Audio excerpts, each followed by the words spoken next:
I'm the Executive Artistic Director for the National Center for Choreography at the University of Akron. And it is my distinct pleasure to return to the Virtual Artist Talk series with Groundworks to discuss choreography and creativity, a life in motion, with tonight's choreographer, Rena Butler. Hey, Rena. Hi, Christy. So happy to join tonight.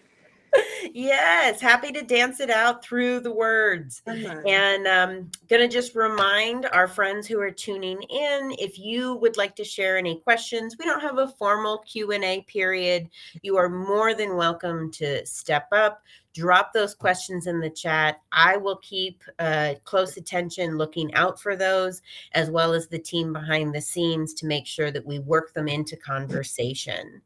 But with that said, really excited to talk to you more, Rena, about your work with Groundworks and kind of leading up to that. Notice I did not embarrassingly read your bio aloud to you, because we can jump in sideways and people can find that on the internet. I'm really curious to start.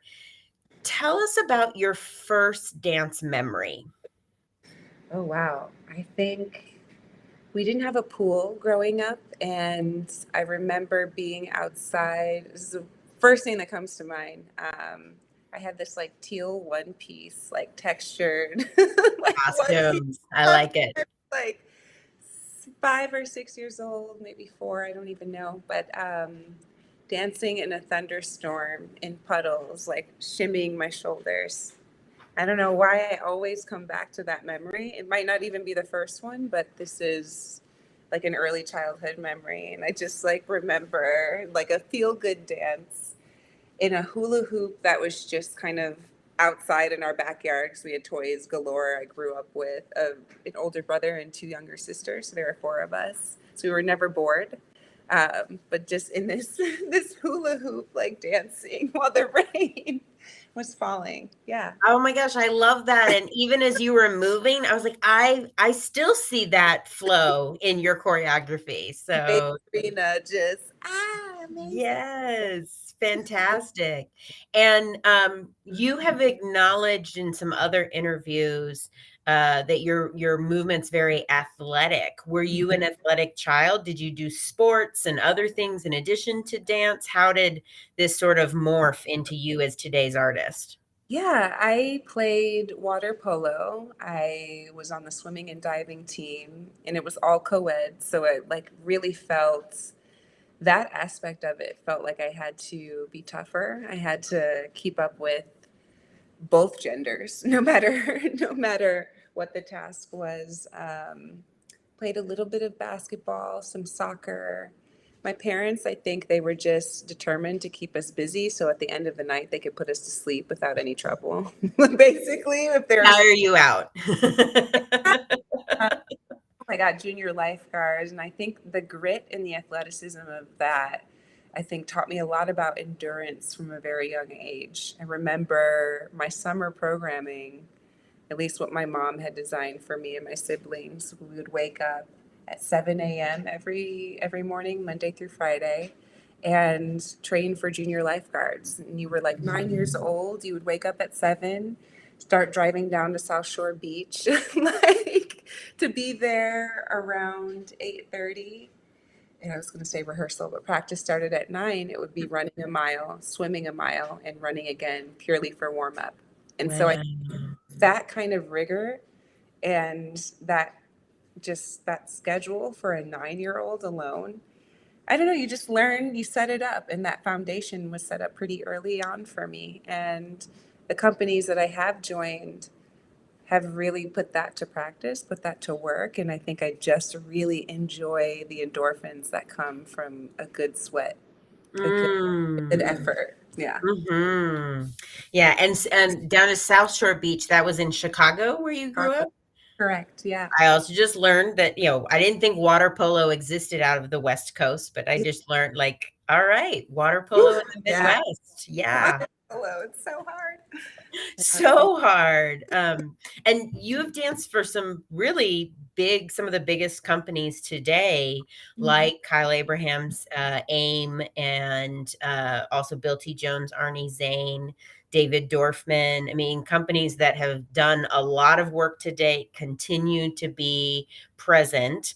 Right. What do you carry with you now that you are choreographing more? What do you carry with you from those experiences as a dancer that informs your choreographic work? Ooh, such a beautiful question. I think I know to be true that I just have such curiosities in many different realms of myself, of many different spaces, and I am mostly curious around how I can possibly fit in those spaces. Tell Um, tell us more about fit. Fit, meaning, does my artistry lend itself to be open enough to be able to adapt? I think there's Mm, something to working with a single choreographer company like Kyle, like Bill T. Jones, like David Dorfman. But I think a big one, a big struggle for me, I think, which only taught me and educated me in a lot of beautiful ways and opened up my artistry and its vernacular and what my body could do, was Hubbard Street. I think the rep company there was ranging from contemporary ballet to classical modern. I mean, you really had to shape shift in a sense, and using all of the devices and the tools that I had gained prior from Kyle, from David, from Bill. I think it was really a leg up, I think, in joining a rep company because I could mhm, use those devices. And those were the things that groomed me to be a mature artist. But stepping into Hubbard Street space, now I'm stretching my body in ways I had never even imagined or ventured to do. And so I think all of that to say those curiosities only bring on more. And the reason why I love to shift companies and spaces and Gibney Company, because that was just the last rep company that I was with. I just stopped dancing for them last Saturday, 2 Saturdays ago. Oh my gosh. Just oh, like recently, you know, time to process. Okay. right, right. It's just really just brought on so many more tools that I'm able to use as a choreographer. I think expanding your consciousness, expanding your physical vocabulary just keeps bringing more fruitful aspects to your own artistry. And the people you meet, the varying communities, I think the varying vernaculars, all of that really just keep, I can't even find another word other than expansion. Mm, What I'm attracted to lately is just how to keep grounding myself, how to keep exploring, expanding, connecting to people. And with that as a choreography, you have so much to pull from. And so I'm mm. really grateful to those experiences because of that. There's something so beautiful that I don't even know we could have predicted just in the first two questions that you use expansion. It's almost an accumulation. Right. That when you talk about the grit and rigor of being an athlete, you know, a junior athlete, and then the curiosity as another tool that you know were able to bring along, and then working with different rep companies, it's really quite lovely the way you describe it, because I think a lot of times what I offer as a 20th century way of working is like you're going to train and you're going to do this thing and then you're going to get a job doing just that thing. Mm. And I might offer as a 21st century artist that it is that adaptability, right? Not to overstretch yourself, but to say, well, what over there? And how do I do this instead? And Exactly. still have that grounded accumulation of experiences that you've described. I have an unfair question then. And this comes from my own observation in the field, that still sometimes one of the scariest invitations you can Mhm. make to a civilian is come to my dance show, right? Because they're like, whoa, I like, am I gonna like it? Like maybe they think all dance is ballet, and they're like, well, I don't know. Maybe they think it's all abstract, and or it's gonna have a lot of stillness, and they're also, I don't know if I'll be smart enough to get it. So Mm. my question for you is, how would you describe your movement aesthetic, especially with this myriad of experiences? And now that you're coming into your own voice, how would you talk about like your dance style or genre or artistic sort of ethos? Well, I feel, oh, am I frozen? Oh no. Yeah. I see. I think what's interesting with my myriad of experiences, like I've really been fortunate to be able to tour, to travel. And so with those rep companies, with all of the companies, brings a lot of new countries, new sights, new sounds, new smells. And I explore and I sit and observe when I travel, Mm, see lots of different people. I meet lots of different people, how I respond, how uncomfortable I am, how much of a home it feels compared to New York. I mean, it shifts in many different modalities, but I think the one thing that I love to tell people who have never seen dance, and I'm always thinking of my mom when I'm making work, because I know she's like, for probably 60 to 70% of the performances that she's seen me in, she's fallen asleep. I'm like, well, why would you come to the show if you knew you were going to fall asleep? And how could you fall asleep with this big music on? She's like, the seats were comfortable and it was dark. yeah. And yeah, You know? we've all been there. Yes. Right, exactly. And I think with that, I'm like, okay, great. So I think what it is, I think sometimes we make work that challenges an audience, but so much so that it's too far of a reach for them to understand, well, why make a dance about this? Mm, And my approach really feels, at least my attempts try to be just an extension of the human experience. So you would never see something decorated just because it's beautiful or elegant. I think it has to be functional, number one. mm, I work a lot with momentum. The same way the wind blows a tree and then you see someone's dress fly up this way and someone's papers go. I like to see the continuity of momentum and where it brings us from start to finish. How it mm. can be rearranged as a filler, like Queen. But I really am harping on whenever I am making work, what is the human experience? Is it reflective of the now? Is it just reflective of this one person? And if it's just about this one thing or one person, how can my mother sitting here, maybe the average Joe or Jill or Jane or Tsitsi over there, can be able to see themselves like it's reflective of someone's experience in the audience. And if I can find one person and open it up to a larger demographic, then I feel accomplished pretty much. I mean, and that is, I think, with that too, I want to have fun in art making as well. It doesn't have to be that serious, but I Mm, do love to start there. I like mhm. to, yeah, explore that. There's something, if I can also offer as an elaboration.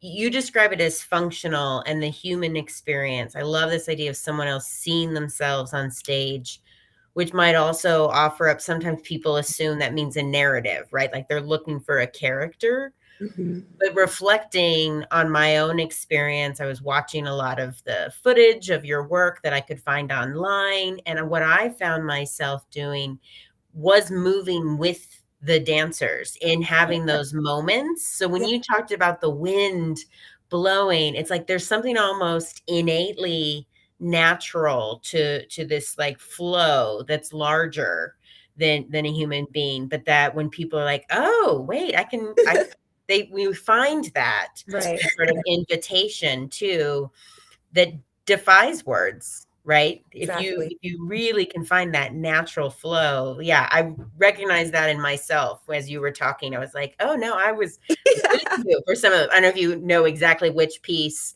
that you made on Hubbard Street that I watched. That might be the little hidden Easter egg. People can Yeah. go find it, see what they can do with around that. If that's the goal, do you have a like a formula? Almost sounds too pat, but I'm like a consistent Mhm. starting place, right? Like some people begin with music. Maybe it's an idea, maybe it's a personal experience or excavation. I'm wondering, like, day one, where do you begin?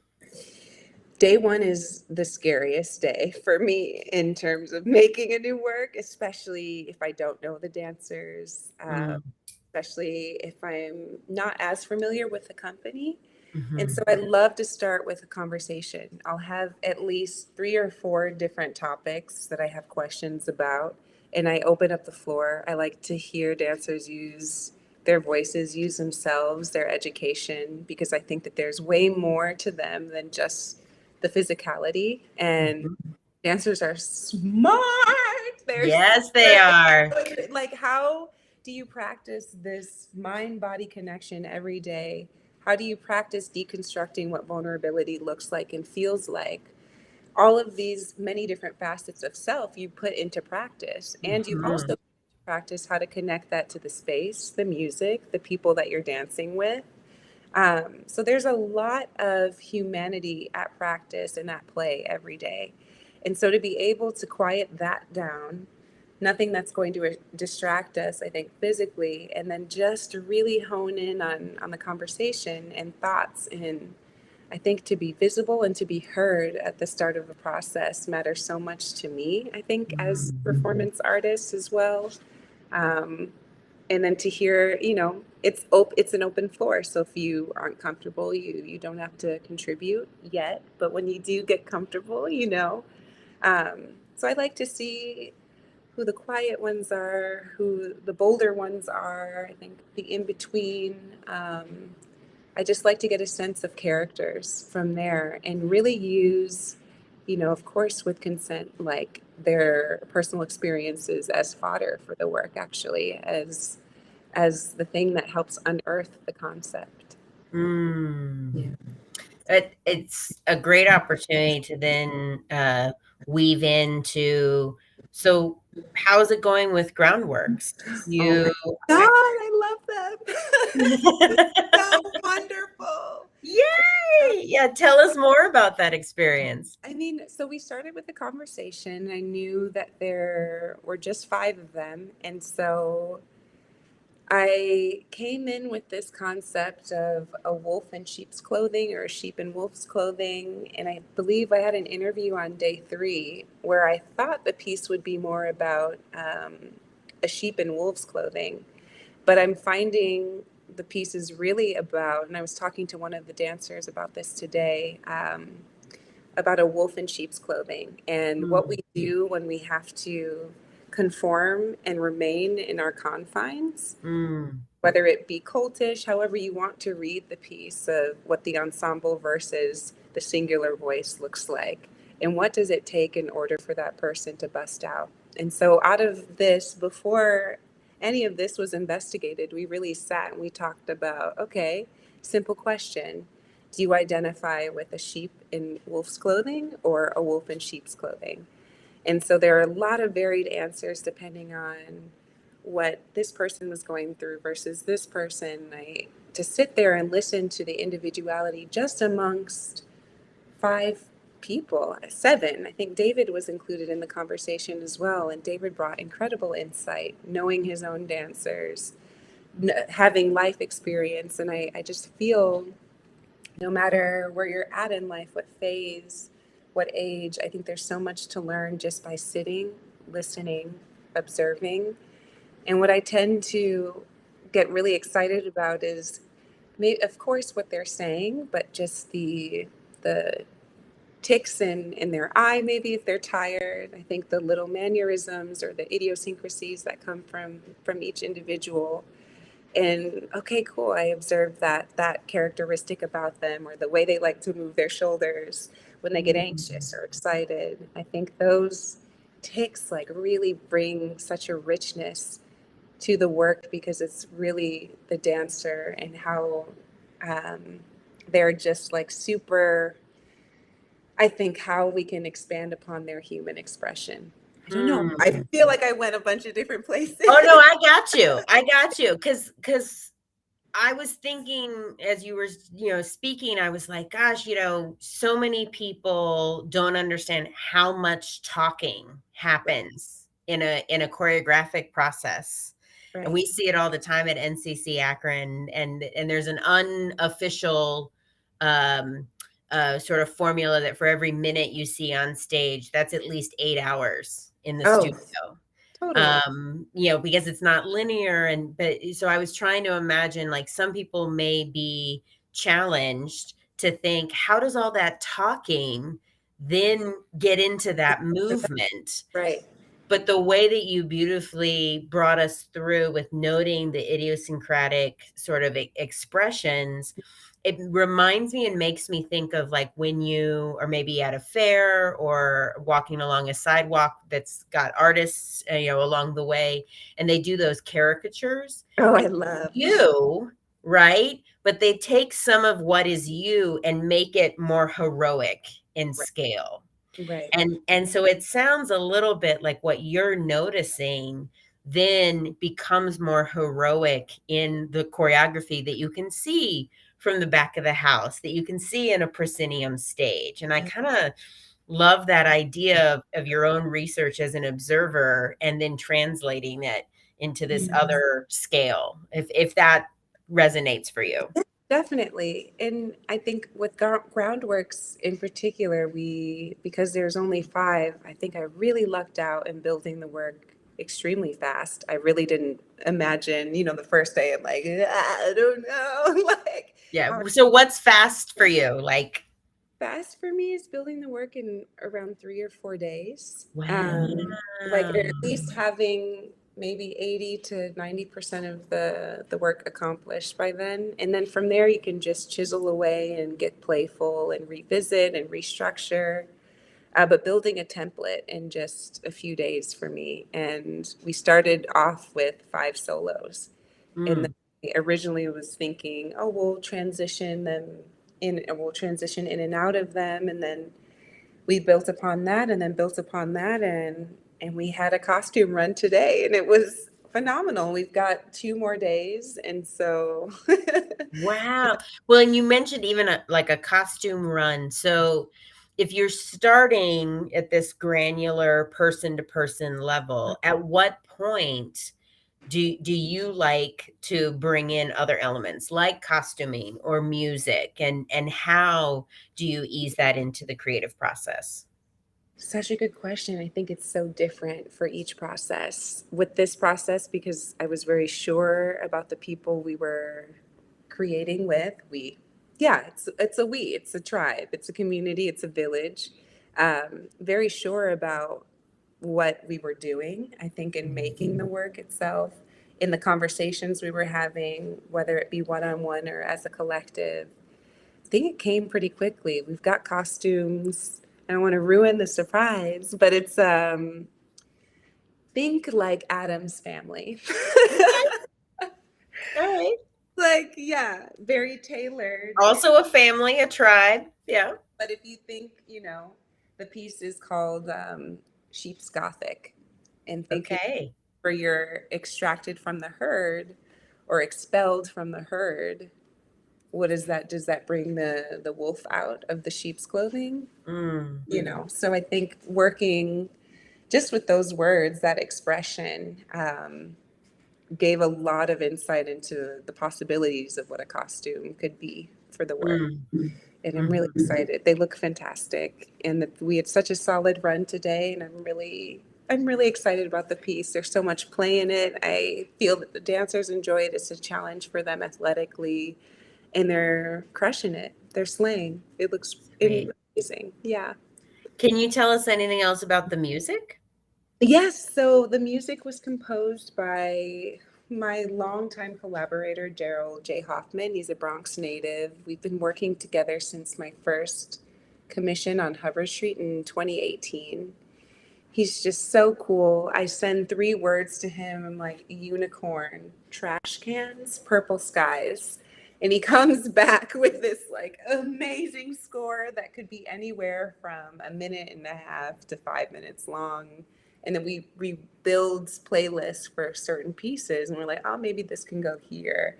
And he just keeps churning things out. And so I think I have a few folders in a Dropbox of like maybe a few hundred songs of his that I just like, oh, I want to re-see this one, but this time I'm thinking like an electric guitar that is going through PMS or something. And Daryl is like, okay, all right, cool. It goes to work and sends something that is exactly the texture I was thinking of, the color I was thinking of, the timbre of the music, and he's just really phenomenal. And so he built the score, Sheep's Gothic, finding things that he had sent recently that really give us that dark, almost industrial, abstracted industrial sound. Wow. Those are some of the coolest friends to have around, right? Either emojis or just words. Unicorn, trash can, yeah, and and then they're like, "Oh, that's what you meant." Yeah, absolutely. I love to ask artists to kind of reveal some of the illusion as well, because I think for anyone who's had to face the blank page, right? Whether they're writing a book, a song, making up a dance, how do you name something, right? How do you know when it's like the right name? Oh man, I'm so terrible. I'm so bad with titles. I think I just write them as they come to me. Um, it's so interesting. Like I don't know, it could be from a passage, but then to turn it on it to, I like to find a lot of irony in titling things. Mm. Humor in titling things, I think, is fun for me. Just even if the wordplay only satisfies just me, I think like trying to find just a play off words. I think I'd like to think of titles as riddles, I think. Mm. And that's what makes it fun. It's that curiosity of, well, how do I turn it on its head, but it's still clear to someone, giving them inferences to look for, context clues into the work.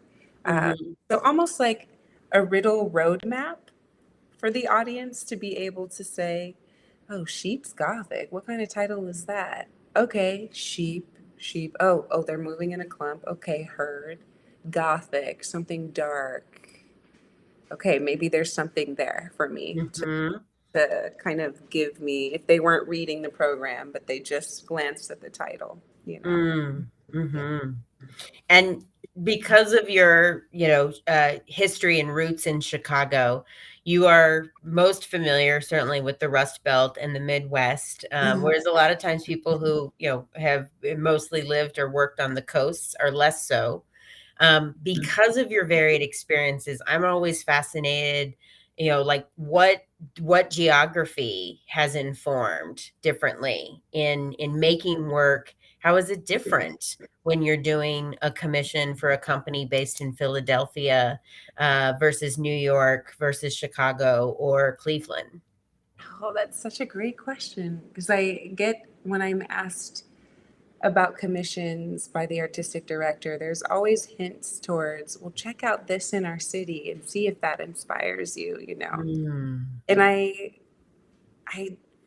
I could work in that way, but I tend to pull from literary sources, maybe things that I have read about the city, maybe not. It doesn't necessarily affect me that much, but I think being from Chicago, there's so much in that I am actively trying to distance myself from. I don't Mm. necessarily take, and this might be controversial for some, but I don't take pride in my city because I think it's been segregated for years. There's a Mhm. lot of racial problems with Chicago. I wish it were more liberal. Uh, Mm. in returning back to Hubbard Street, I and living in Chicago, like I going to restaurants, like I could feel still the same stagnant energy towards one group of people to the next. And so I think in my case for wanting to leave, I remember when I was 18, my mom was like, "You're never coming back, are you?" I'm like, "Nope. I want to go see the world. I want to go like immerse myself in diversity, immerse myself in people that have an understanding of what liberal really means. And Mm. what a concept. I mean, that's layered as well, but I Mhm. just felt, you know, I feel like New York gets me. I love New York because I can be whoever I am and still feel like, again, here's this word, fitting in. Um, because I feel really weird, really off. I think we all feel that, and I feel accepted in New York. And so I think with New York brings a lot of eclecticism. And when I'm thinking of creating something, I'm always striving to bring in as much diversity as possible, whether that be with the people that I'm working with and their experiences, whether that be sound, whether that be I don't know, devices to play with, like film, passages. How do those things all meet? Like I just premiered a piece about Plato, Plato's allegory of the cave, Mm. and thought in, thinking of myself as a 9-year-old girl still playing with Barbies, or let's say 5. I don't want to embarrass myself like In the 5 to 9 range. exactly. And imagining myself like if I were 30 or I'm 33 now, how would I play with Barbies? And so designing set where you can see through the walls and these live Barbie dolls, understanding what personal space means, understanding how to rebuild. The piece was called Rebuild, Construct, or Rebuild Mm. Construct. And yeah, I think the diversity of just imagery of bringing different worlds together to make something cohesive. Mhm. And I think that's the catalyst that all comes from, I'm jumbling my words right now, but I think that all comes from wanting just to find a place where it is all possible. There's something, no shade to Chicago, but I can empathize so much. I grew up in Texas. I Yeah, left also at 18 and was like, bye. And went to the West Coast. And uh, there's something that I feel to also kind of underline or footnote that is that it's not an all or nothing. You did go back and work with Hubbard Street. right, It's something that you're a different person, the times are changing and shifting. And so, if there's anything that also kind of ties to a part of our earlier conversation about a curiosity, is right. that expansion isn't always new, new, new, but it's also like, what is that feedback loop to Yeah, revisit, to kind right. of keep going back to the well and understanding? And Yeah. speaking of part of your past, yes, a fellow SUNY Purchase alum, Michaela Colleen Barrett, has chimed in and wanted to wonder if you would elaborate about how you talked in the promo video for Sheep's Gothic about looking for something that's functional and efficient with your dancing choreography. Is this mostly an internal understanding, or have you found any particularly reliable ways to communicate about finding more ease in movement? I haven't yet. I think that's what I'm still searching for Mm. in crafting my choreographic voice. It's a great question. Also, hey, Purchase, yes. Yes. I don't know if that was secret purchase code that I just passed on, but yes. I haven't found a way to translate it yet. I think it is an internal investigation for me. What I mean by functional and efficient is, again, something that is expanded from a human emotion, something that could be read clearly. I think trying to get my work to be as legible as possible without being decorative. I Mm. find like, well, I remember working with Bill making a phrase, well, why is that arm there? And I was like, well, because I like it. And he was like, get rid of it. Why is this leg here? And I was like, because I couldn't answer him fast enough. Get rid of it. If you don't have purpose behind what you set out to do, Mm. I think that everything is valid, but I feel like I'm operating from this place because it's a really deep curiosity that I have in trying to make something clear and to the point that's concise, that's direct, that is edited already so that I don't have to go back and figure out, oh, well, why did I put that there and pull my hair Mhm. out? because I can't figure it out. Like with every step, even if it's there, the purpose of it is to help the dancer grow, to help the piece do what it needs to do in terms of the momentum. I am looking for things to clearly outline whatever my statement is and whatever me and my collaborators have talked about. And Mm. taking something and re-seeing and re-seeing and re-seeing, like chiseling away at it, I think is also one method. But if I could really try to nip it in the bud right away, I think that's where I'm at right now. I think that's the base.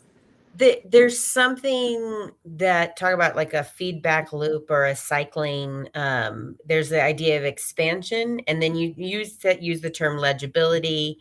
I often in working with artists or grant writers for that reason, I'm like edit, right? Yeah, Like if you can say something in 5 words instead of 7, like what gets the totally. distillation of it. Because Yeah. sometimes we ride out that flow, but really you are trying to choreograph momentum, not to let it take it away into one long run-on sentence. Absolutely. So I love this idea of clarity and legibility. Yeah, as maybe we're just naming synonyms for functional No, and efficient, but no, yeah. I think, and there's also a moment when I was dancing for Hubbard Street, the executive director, Fernando, and his last name is escaping my memory right now, but is the executive director for Malpaso Dance Company in Cuba. And Hmm. we did a collaboration, I think in 2018 or 2019, and he had taken an interest in my choreography and asked me to send my work in. And I remember we walked to the Met that day, and he was telling me, he's like, "Yes, I viewed your materials, and with your eclectic past, dancing in this company and that, you are at a feast and you're trying to pile your plate so high, but your stomach is this big, your Mm, plate is this big. So, what are your nutrients that you actually need to sustain the long hours of the dinner party?" mm, And I just thought that this was super cool and analogous, I don't even, how do I pronounce that word? Analogy. It was an analogy. yes, yes, Ooh, this is what happens when we do these later in the day. Okay. but I really thought it was such a cool metaphor because, wow, you're right. I have so much I want to say. And my early works, you don't even know what's going on. You just are like, yeah, that's fun.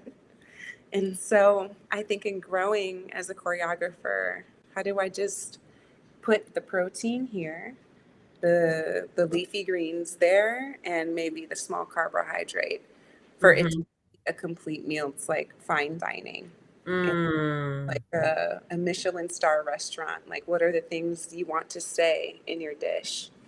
And I love watching a bunch of cooking shows. Padma Lakshmi is like my idol.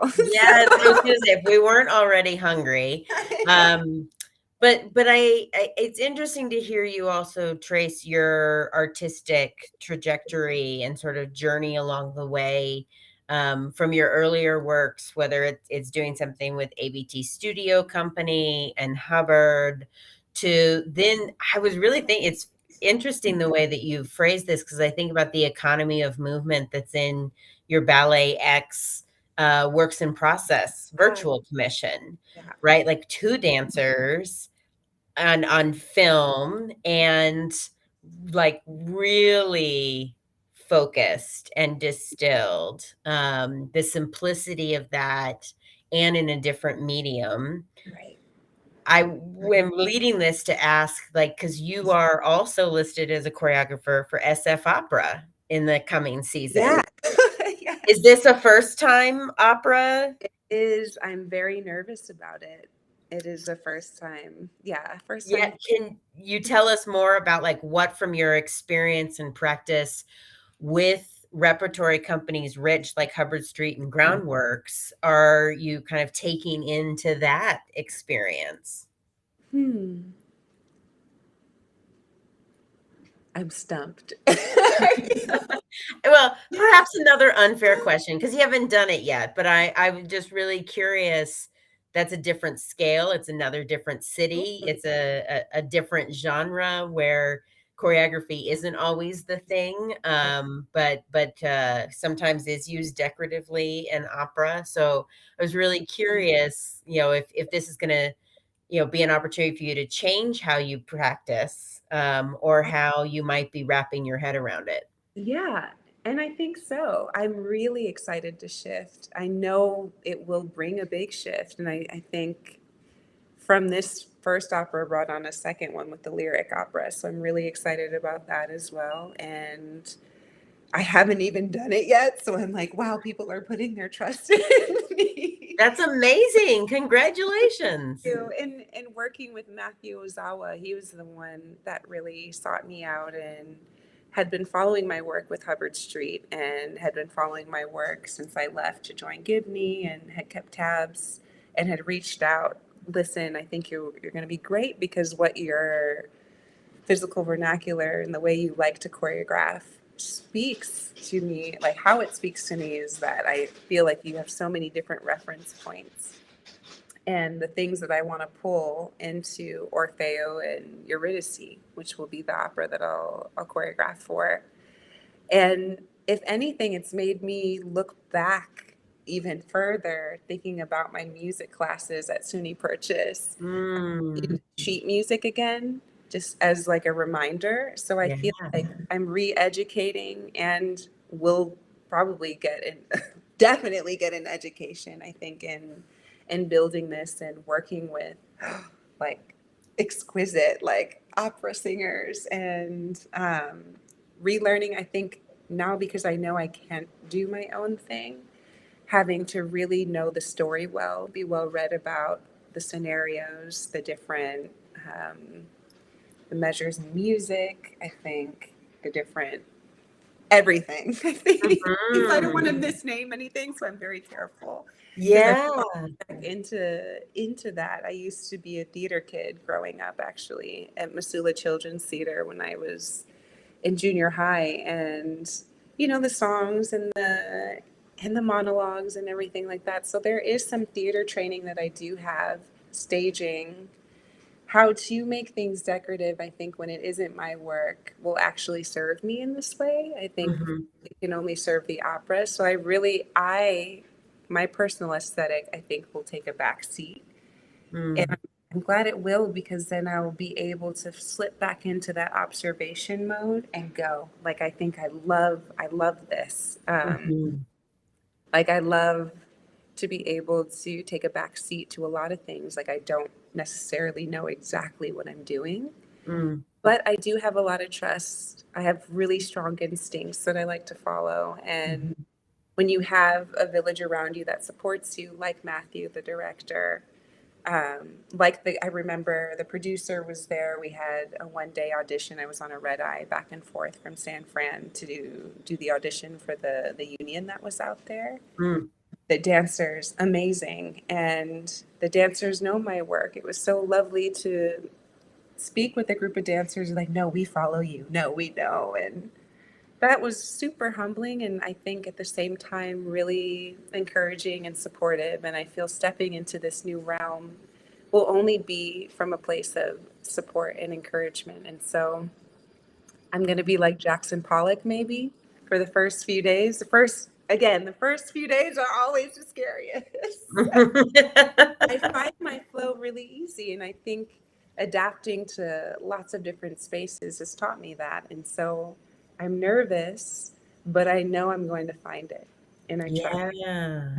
Yeah. Just in also acknowledging yet more from your past, right? This idea of expansion, but returning to the well and coming back through, and how lucky and fortunate we are here in Northeast Ohio to also get a part, to be a part of your journey, to witness. I'll offer the official opportunity for those following along from home to see the premiere of Sheep's Gothic this summer would be at Kane Park on July 15th and 16th and 17th in Cleveland Heights, Ohio, or at the Heinz Pole Summer Dance Festival in Firestone Park on August 5th and 6th in Akron, Ohio.